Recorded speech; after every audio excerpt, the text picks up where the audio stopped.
Everett Boone walked into the showroom with a white cane in one hand and a faded denim jacket on his back. In front of him sat a Bugatti Chiron Persport worth more than $4 million, silent and still as a held breath.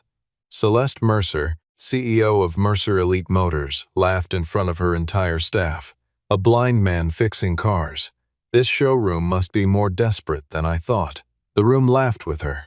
Everett only tilted his head, listening to the sound of cooling metal beneath the hood. 30 minutes later, when the Bugatti roared, no one in that room dared say another word.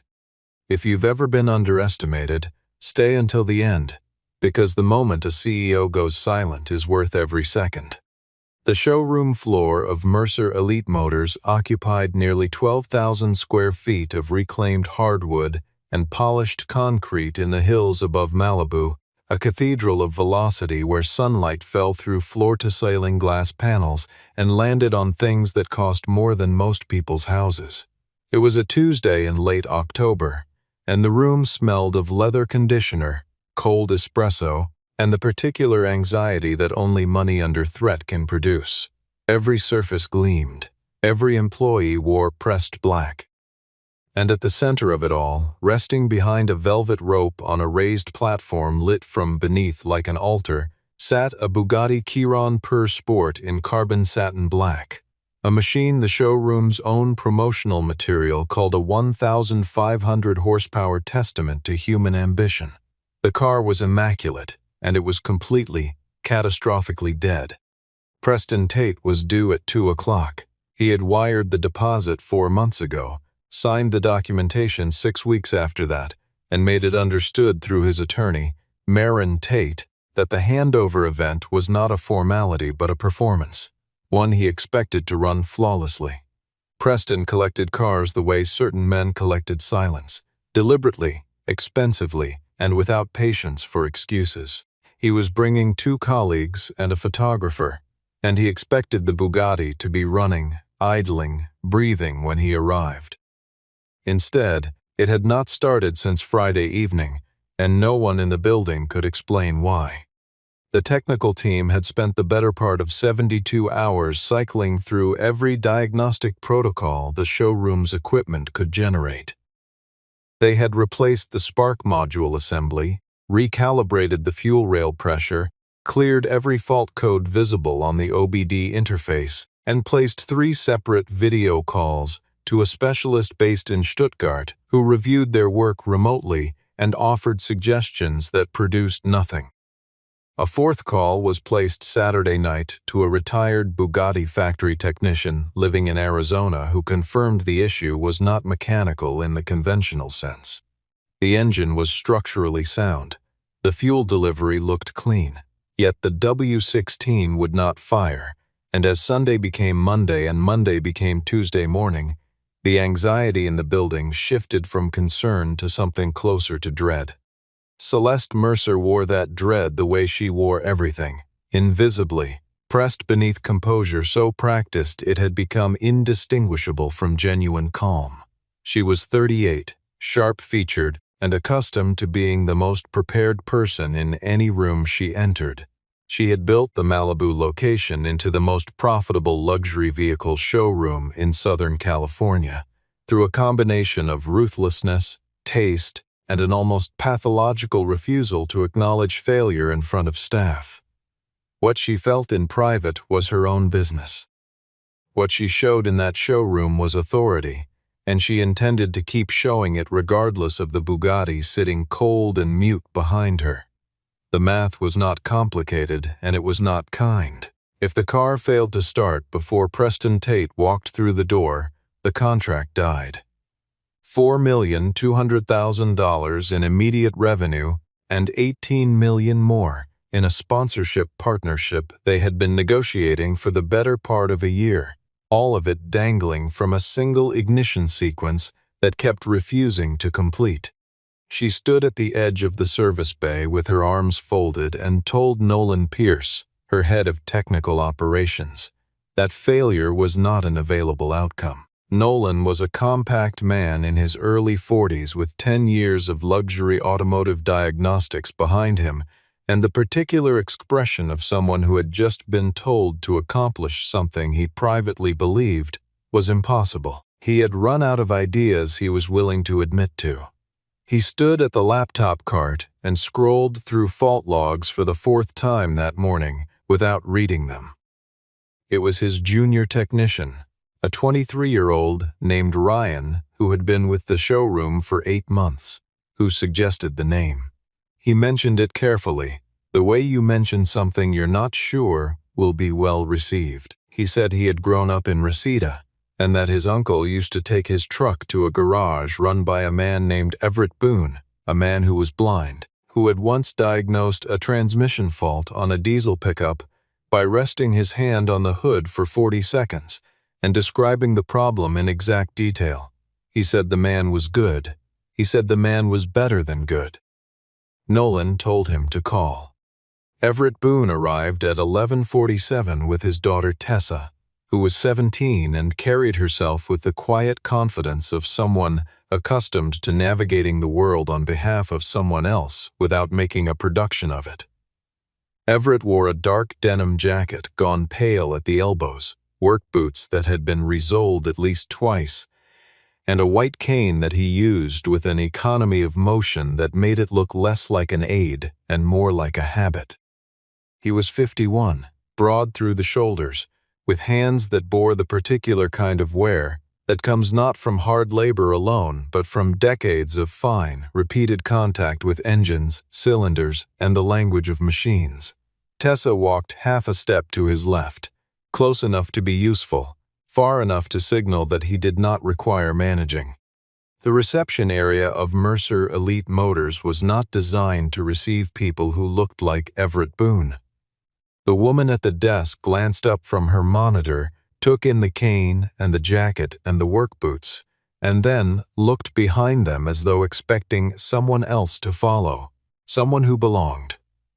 Tessa told her calmly that her father had been called in to look at a vehicle. The receptionist said she would check. The checking took longer than it should have. When Ryan appeared to escort them through to the service area, the showroom floor registered their passage the way still water registers a stone, one ripple, then another, spreading outward through whispers and carefully averted eyes. Nolan Pierce met them at the velvet rope, with an expression he did not bother to adjust.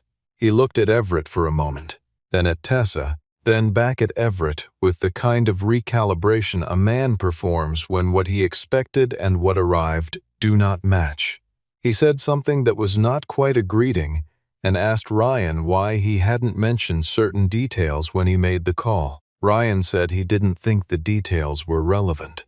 Nolan said nothing further on the subject, but his posture said the rest. Everett did not acknowledge the friction. He asked how long the car had been down, whether the engine had started cleanly at any point in the last 2 weeks, and whether anyone had modified the ECU mapping since delivery. Nolan told him the diagnostic had been thorough and covered all standard protocols. Everett nodded slowly and asked the questions again, more specifically. Celeste Mercer appeared from the far end of the floor before Nolan could answer. She walked with the deliberate pace of someone who had been watching and chose this moment to arrive. She looked at Everett with an appraisal that started at the cane and moved upward without warmth. And when she looked at him, she was looking at every reason to dismiss what stood in front of her. Tessa felt her father's arm shift slightly under her hand, but he did not tighten, did not change pace, did not alter his bearing in any way that acknowledged the assessment being done. He waited. There was something in the waiting that was harder to hold than anger would have been, a steadiness that came from having been through this particular kind of moment more times than could be counted and having survived everyone. Celeste crossed her arms. She told him what she thought in the way that people with authority sometimes do, not as cruelty exactly, but as a kind of careless power, the assumption that the observation was too obvious to be cruel, that it was simply the truth being spoken plainly. She said to Nolan, in a voice pitched for the room, "A blind man fixing cars." This showroom must be more desperate than I thought. Several employees in earshot responded the way people respond when their employer laughs. Reflexively, briefly, without commitment to the joke, but unwilling to withhold the reaction. Tessa's hand tightened once on her father's arm. Everett only tilted his head slightly, as though adjusting the angle at which he was listening. Celeste was not finished. The room had given her what laughter gives a room. Permission, and she held it open a moment longer. She asked Everett, conversationally, as though curious, whether he planned to read the fault codes through his cane. She asked whether he would be diagnosing the fuel system by imagination. Nolan added from the side, his voice low but easily heard. The observation that Mercer Elite Motors serviced vehicles that cost more than most households earned in 20 years, and that the standard for the technicians they brought in was somewhat above what one might find at a suburban repair shop. The implication was not subtle. Some of the newer staff laughed again. The older ones looked at the floor. Preston Tate walked in at 12:03 with Marin Tate 2 steps behind him, a photographer from the lifestyle publication that had agreed to cover the handover, and an associate whose name no one in the room caught or retained. Preston was 61, tan, economical with his attention, and visibly irritated. He had been told the car was ready. He did not see a car that looked ready. He saw a velvet rope, an empty platform, and what appeared to be an argument being conducted in the middle of the service floor. He walked to Celeste and asked one question: why was his car not on the platform? Celeste smiled and told him this was a final calibration. Preston looked at the people standing near the Bugatti, looked at the cane, looked at Celeste, and asked whether the man with the cane was the specialist. Celeste laughed again, a shorter version of the same laugh, and said no. She said he was simply a miscommunication in the support request. Marin Tate opened the notebook she carried everywhere and began writing. Tessa stepped forward then. She was careful and precise about it, not impulsive, and she kept her voice level. She said that her father had been specifically requested, that he had driven 40 minutes to be there, and that he deserved at minimum the same professional courtesy extended to the 3 specialists who had failed before him. Celeste looked at her the way adults look at teenagers who speak in rooms they haven't yet earned, with a patience that is not patience at all but its better-dressed cousin. Everett placed one hand very lightly on Tessa's shoulder. He said nothing to his daughter. Then he turned towards Celeste and spoke. He said he needed 30 minutes with the vehicle. He said if he was wrong, he would leave without another word and without a bill. He said the car was not broken in any way the team had looked at, and that was why they hadn't found it. Celeste began to respond, and Preston Tate cut her off with a single gesture. Not rude, simply final. He said 3 days had not produced an answer, and 30 minutes would cost him nothing he had not already spent. He told Celeste to let the man work. Celeste set 2 conditions: no major component disassembly, no contact with the chassis panels, and Nolan would be present at every step. Everett accepted. He walked toward the Bugatti and placed both hands flat on the front hood, over the engine bay, and held them there in the silence of the room. After a long moment, he said, quietly and without drama, "It's not dead. It's being held." A timer was placed on the laptop cart. 30 minutes. Everett asked for quiet first. Not library quiet, he said, but the specific kind of quiet where no one moves unnecessarily and no one runs an HVAC test cycle. The request was strange enough that people complied. He moved his hands slowly along the hood, not searching but listening through his palms in the way a physician presses and waits. He asked Nolan to power the car's systems without initiating a start sequence. He stood at the front quarter panel, nearest the intercooler housing, and tilted his head at the angle of someone listening to a conversation being held in another room. What Everett heard, or rather, what his years of training had taught him to decode through vibration, pitch, and the particular rhythm of mechanical events, was a fuel pump activation sequence that was cutting out approximately 1.4 seconds too soon. He heard it not as a sound but as a pattern of resonance transmitted through the body panels, the way a physician reads a pulse through 2 fingers instead of a monitor. He heard the relay sequence that governed the turbo bypass valve cycling with an irregularity so slight that no diagnostic software had been programmed to flag it at that threshold. He felt, more than heard, a vibration differential at the fuel pressure regulator bracket that was off-axis by a fraction of a millimeter, invisible to a camera, invisible to a probe, detectable only to hands that had spent years learning the difference between how a healthy system speaks and how a frightened one does. Nolan watched from 2 feet away with his arms crossed, performing skepticism in the way people perform it when they cannot afford to appear uncertain. When Everett said he wanted the small protective cover removed from the fuel pressure sensor harness connector, Nolan told him that connector had been checked twice. Everett said he understood and asked for the cover to be removed anyway. Nolan removed it. Beneath the cover was a connector that appeared, to the naked eye, seated correctly. But Everett ran his fingertips along its edge and found a micro-displacement, a half-millimeter lateral shift in the secondary locking tab, the kind of seating error that looks fine in photographs and feels wrong only under fingertips that know what a fully locked connector feels like versus one that is holding itself together by habit. Nolan said it. He said that a connector misalignment that slight could not account for a complete failure to start. Everett agreed with him and said that was correct. He said the misalignment was symptom 2, not cause 1, and that there was a second fault running in parallel, which was the reason no single fix had produced results, and why the car's protection system was now operating in a defensive posture that would prevent startup regardless of how many individual components were replaced. He said this calmly, with no flourish. Nolan powered the system back on. The car did not start. From somewhere in the room came the small, mean sound of quiet laughter. Celeste's expression shifted into something that looked almost like relief. Everett said nothing for a moment. Then he said, "Who updated the software map on Friday night?" The silence that followed was a different kind of silence from the one before. The first silence had been compliance. This one was calculation.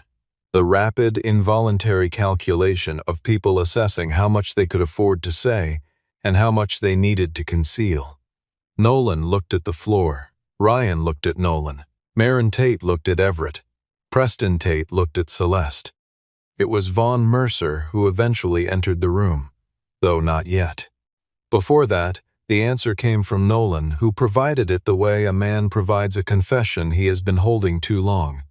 Not with detail, but with the bare fact, stripped of context, offered quickly enough that it could not be unsaid. He confirmed that a calibration update had been applied Friday evening. He confirmed it had been done at Celeste's request. The nature of the update, which he described only partially, was a modification to the engine's sound and startup behavior profile intended to make the car's delivery presentation more dramatic. Celeste had wanted the vehicle to idle differently, more aggressively for the moment Preston first heard it. The map used to accomplish this had come from an aftermarket tuning partner, not from the manufacturer. It was not a factory-approved modification, and the Bugatti's own onboard protection systems had registered the deviation and locked the startup authorization sequence as a response. The logic was entirely correct and entirely catastrophic. Bugatti's engineering philosophy built into its 16-cylinder architecture a set of fail-safes that were not bypassed by cosmetic software changes from unauthorized sources. The system had not malfunctioned. The system had worked precisely as designed. It had detected an irregular map signature, identified it as a potential security compromise, and placed the ignition authorization into a protected hold state. Every attempt to force a start since Friday had simply reinforced the system's defensive posture. The car was not broken. It was protecting itself. and the only reason it had been placed in that position was because its owner's showroom CEO had wanted a better sound effect. Preston Tate's expression did not change dramatically. It sharpened. Marin Tate wrote 3 lines without looking up. Celeste did what she had done every time the room shifted against her. She found a target and redirected. She said Everett was speculating. She said he was working backward from guesswork and framing it as diagnosis to embarrass her in front of a client. Her voice was controlled, but it had a new texture, like glass that has been struck and not yet broken. Everett did not respond to the accusation. He looked in her direction, or rather, oriented toward her voice, and said with the same measured flatness he had maintained since entering the building, "You asked a $4 million car to lie. It refused." There were 14 minutes remaining on the timer. Preston said one thing.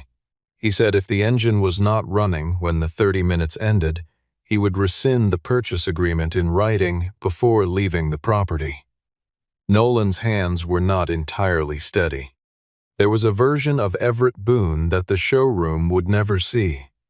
The version that existed in technical archives, in the records of laboratories that no longer operated under the same names, in the memory of engineers who had watched him work before everything changed. 7 years ago, Everett had led the acoustic diagnostic division of a research program developing sound profile analysis tools for high-performance combustion engines. The program was contracted to 3 major European automakers and operated out of a facility in the California high desert, where prototype engines were tested at full load inside acoustically shielded chambers.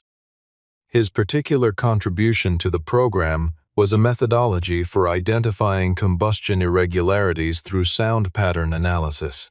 Not through recording equipment alone, but through trained human perception, calibrated over years of work with oscilloscope output and engine resonance charts, until what the charts showed and what his ears decoded had become, for all practical purposes, the same thing.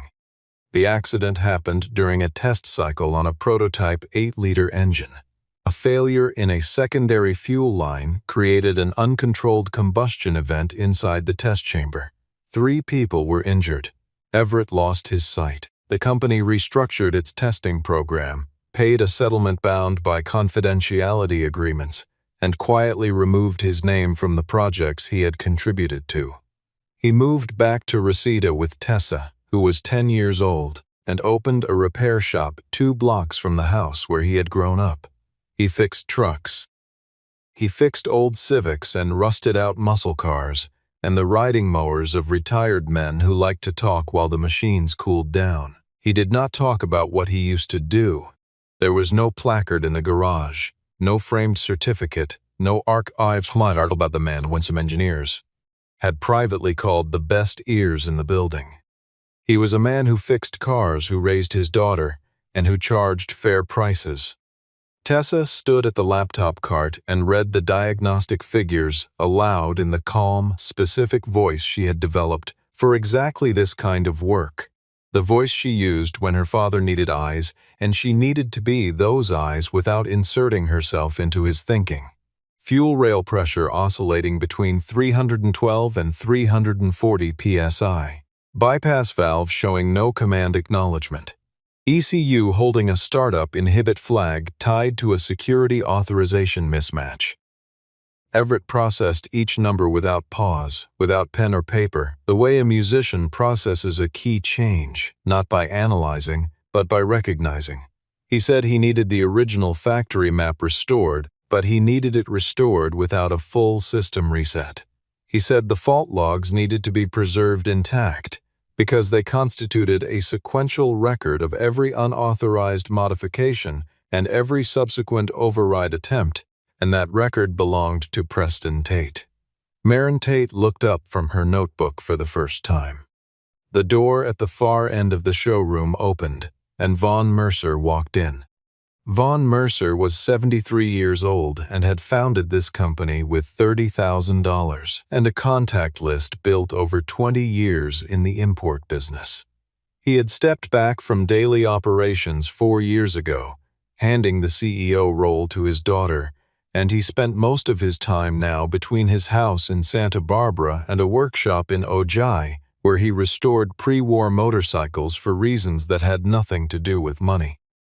He had been called by someone, it was not entirely clear by whom, and he had driven down because the someone had used the word catastrophic, and Vaughn had learned over 50 years in business that catastrophic used in the present tense required him to be present. He walked through the showroom in a dark jacket and reading glasses pushed up on his forehead, and he scanned the room the way experienced people scan rooms. Not at faces, but at arrangements, at postures, at the spatial story a room tells before anyone speaks. He saw the Bugatti, he saw the laptop cart, he saw Nolan's body language and Preston's stillness and Celeste's particular version of controlled anger. And then he saw the man standing at the front of the car with a white cane resting against the panel, and he stopped. He said a name. He said, Everett Boone. The room registered this the way rooms register unexpected weight. Everyone shifted slightly without moving their feet. Celeste turned toward her father. She said, with more edge than she intended, whether he knew this man. Von Mercer said yes. He said that Everett Boone had produced a technical analysis roughly 8 years ago that had identified a calibration defect in a shipment of vehicles the Mercer organization was preparing to purchase from a European distributor. He said the defect was subtle enough that 3 other evaluators had missed it, and that if those vehicles had entered their inventory and subsequently failed, the liability exposure to the company would have been significant. He said Everett had not been contracted for that analysis. He had provided it as a courtesy, because a mutual contact had mentioned the potential purchase, and because Everett did not operate by the logic that expertise was only worth sharing when a check was attached. Celeste stood very still. Vaughn turned to the room and said that no one was to interfere with Everett's work. His voice was not loud and it did not need to be.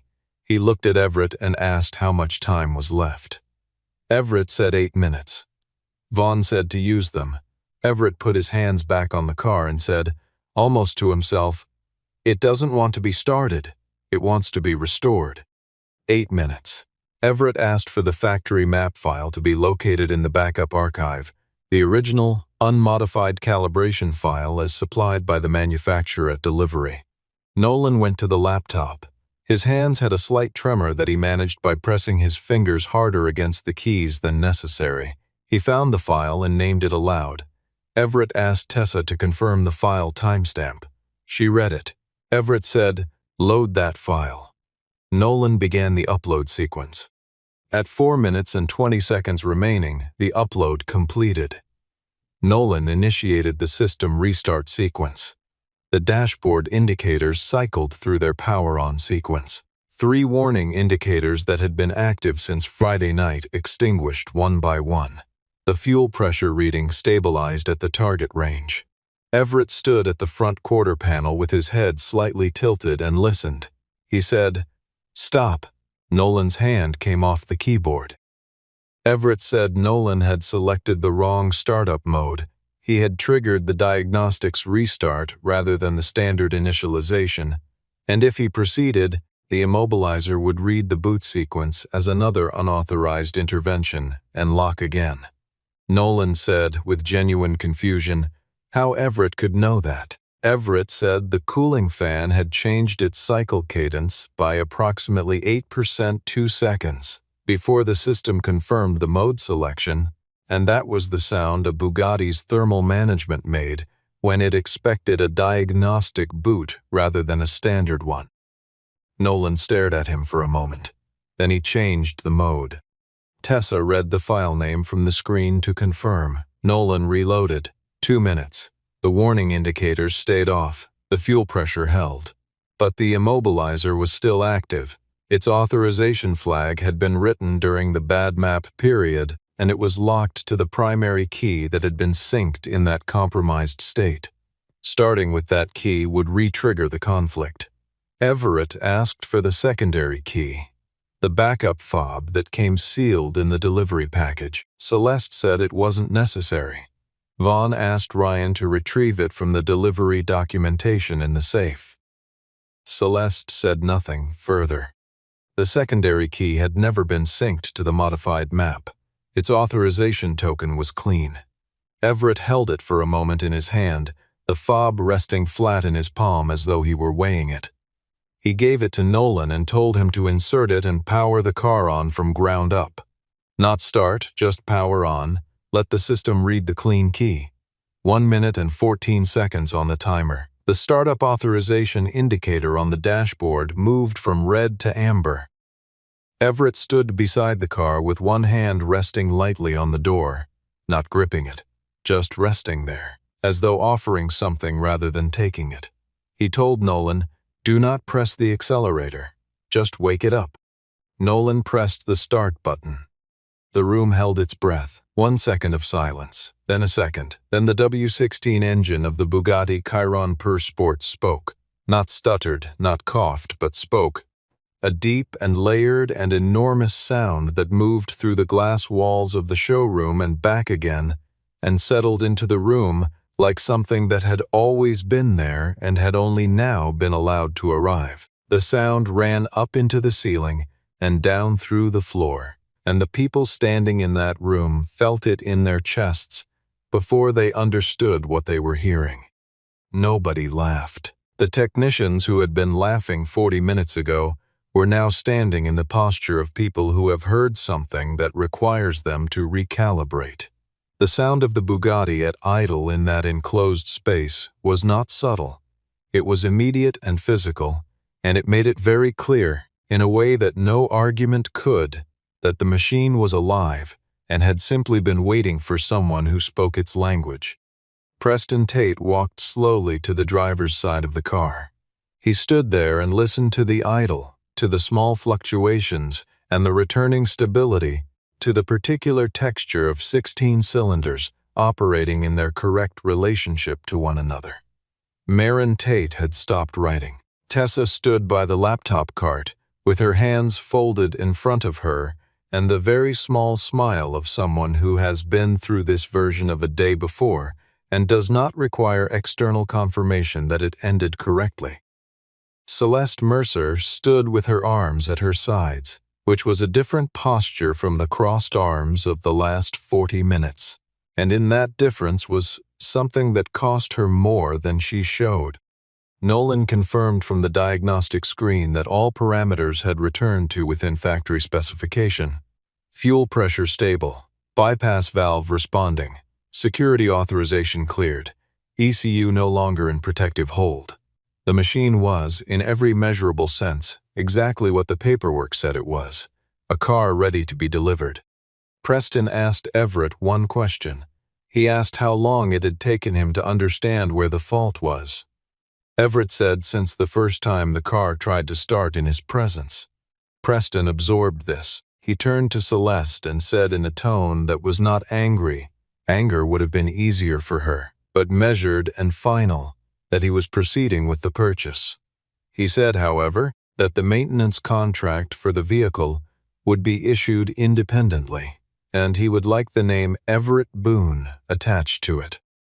He said he had spent more than $4 million on a machine, and he wanted the person who understood it best to be the one responsible for keeping it running. He said this was not a negotiation. Then he said the thing that made the room hold still again. He said he did not pay what he paid for arrogance. He paid for competence. And competence on this day had not come from the person who ran the building. It had come from the person she had laughed at when he walked through the door. Celeste opened her mouth and closed it. Von Mercer, who had been standing against the far wall with his arms folded and an expression that was not anger but something older and quieter, looked at his daughter without speaking. Celeste walked the 3 steps it took to reach Everett Boone and said, in a voice that had been stripped of everything that had been in it before, "Mr. Boone, I owe you an apology." Everett said, "No, you owe the car one first." The internal accounting happened over the following week. Von Mercer requested a full review of the showroom's technical operations, specifically its protocols around software modification, aftermarket calibration, and the chain of authorization required before any changes were applied to client vehicles. The review was not performed by anyone on the current staff. The review found what it expected to find.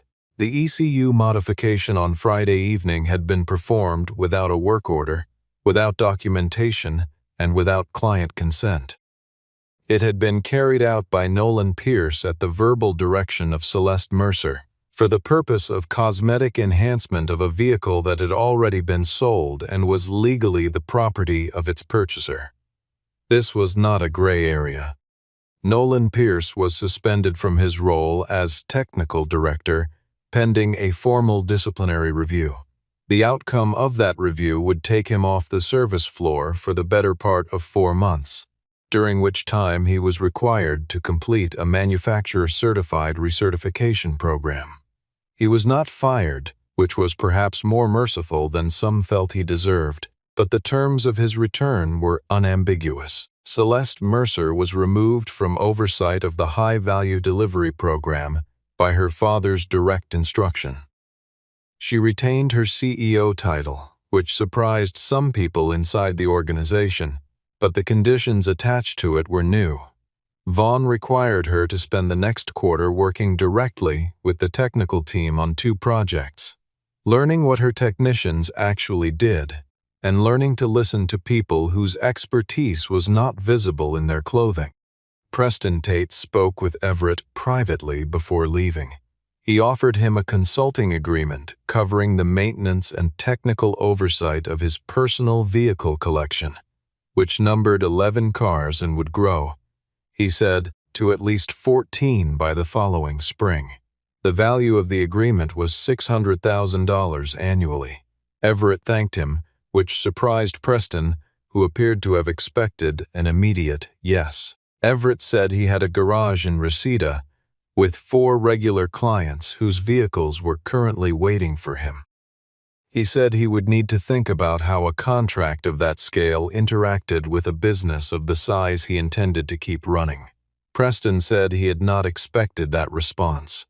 Everett said he did not fix cars to be near wealthy people. He fixed them because he understood the feeling of something being abandoned and then brought back to life. Preston looked at him for a long moment, then said the consulting offer would remain open as long as Everett wanted it. Tessa, who had heard all of this from 6 feet away, said nothing, but the quality of her silence was unmistakable. Von Mercer found Everett near the side entrance and pressed a business card into his hand, an old card from a previous version of the company, with a phone number that may or may not have still been active. He said the automotive industry had not done right by Everett Boone. He said some debts could not be repaid, but they could be acknowledged, and he was acknowledging it. Everett pocketed the card and said he appreciated that. Then he and Tessa walked out through the side door into the late afternoon light. She found him outside the showroom, by the service entrance, in the 20 minutes after Preston and Marin Tate had left and before the building returned to whatever version of normal it would need to invent for itself. There were no staff nearby, no cameras angled in that direction, no audience of any kind. Just Celeste Mercer and Everett Boone, and the sound of traffic moving on the road below the hill. She told him she had been wrong. She said it in one sentence and did not decorate it. She said she had looked at him and made a judgment that was not a professional judgment and not an intelligent one. It was a reflexive one, the kind that surfaces when a person has spent enough time in rooms where everything is expensive that they have started to believe expensive is the same as worthy. She said she knew the difference between those 2 things and had chosen, in that moment, to behave as though she did not. Everett did not tell her it was fine because it was not fine. He did not tell her she was forgiven because forgiveness was not something he owed her on demand. He said that she was not the first person who had decided he was useless before he opened his mouth. He said she was the first one in a long time who had said it in a voice loud enough for a room full of people to take as permission. He said that was a different kind of thing, and she would do well to understand the difference. Celeste was quiet for a while. She asked whether the machines ever surprised him, whether something he expected to be in bad shape turned out to be salvageable. He said yes, often. She seemed to be asking about more than machines. Everett told her that people who work on engines learn early that the system does not care about your title. A misread sensor will strand a Bugatti the same way it strands a pickup truck. The hierarchy of things outside the machine means nothing to the machine. The only currency that matters when the hood is open is whether you know what you are hearing and whether you are honest about what you do not know. Celeste asked whether he would be willing to spend a day with her technical team. Not as a reproof, she said, as instruction. Everett said he would think about it. He said the condition was that any such arrangement acknowledge, formally and in front of the team, that what had happened in that showroom could not become the way that building treated people. Not mechanics, not clients, not anyone who walked through the door with work in their hands, rather than money in their pocket. Celeste said she understood. She said she would do that. He believed her, not because he trusted it completely, but because the quality of what he heard in her voice was different from what had been there before. Less composed, more real, which in his experience was generally the direction correction moved. She went back inside. And in the following days, Everett would hear from Ryan that she had gathered the full staff, all 23 of them, and said without preamble that the way the showroom had treated a guest earlier that week was not consistent with what this building was supposed to be. She said it without naming Everett and without performing the apology for an audience. She simply said it was wrong and that it would not happen again. That was all. It was enough. 3 weeks later, the garage in Reseda had a new sign. It was not illuminated, not elaborate, hand-lettered on a piece of painted wood by a sign painter who lived 2 streets over and owed Everett a favor for the work done on his van. The sign said Boone Precision Motors in clean black letters, and beneath it, in smaller type, by appointment only. The garage itself had not changed. It was still the same 2 bays, the same workbench with its decades of oil and memory, the same sound of classic rock coming from the radio on the shelf above the parts cabinet. But the appointments log had grown considerably. Preston Tate's Bugatti arrived on a flatbed for its first scheduled maintenance 3 weeks to the day after the showroom. Von Mercer called twice with referrals, and both times Everett took the number and said he would schedule them in when space opened, which it did but slowly, because Everett kept the number of vehicles he accepted each month at a level that allowed him to do the work properly.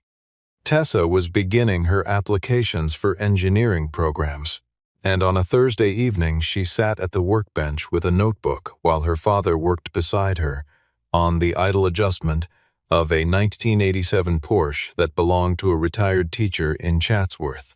She asked him once, while he was listening to the engine run, whether he missed seeing.